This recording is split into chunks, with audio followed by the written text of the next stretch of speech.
আজি হ'ল দেওবাৰ। আজি ৰাতিপুৱাই ওলালোঁ আমি নুমলীগড়ত অৱস্থিত বাবা থানলৈ।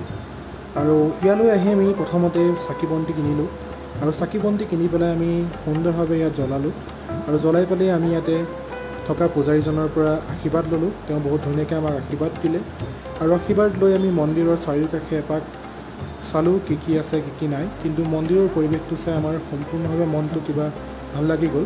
আপোনালোকেও ইয়াত আহিব নুমলীগড় বাবা থানলৈ আৰু ইয়াত আপোনালোকে চাকি বন্তি জ্বলাব আৰু আপোনালোকৰ মনৰ আশা পূৰণ হৈ পৰিব।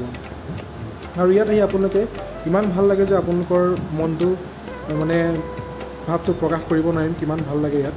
আৰু তাৰপিছত আমি যি পুৰণা বাবা থান আছিলে তালৈ গ'লোঁ। তাত আমি যোনখিনি ইয়াৰ ধ্বংসাৱশেষ আছিলে সেইখিনি ভালদৰে উপভোগ কৰিলোঁ।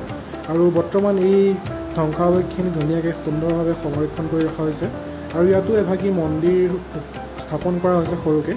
তাতে গৈ পেলাই আপোনালোকে আশীৰ্বাদ ল'ব পাৰে আৰু ইয়াত কোনো ধৰণৰ পূজাৰী বা পণ্ডিত ইয়াত বহি নাথাকে। আপোনালোকে ধুনীয়াকৈ সুন্দৰভাৱে আশীৰ্বাদ ল'ব পাৰে।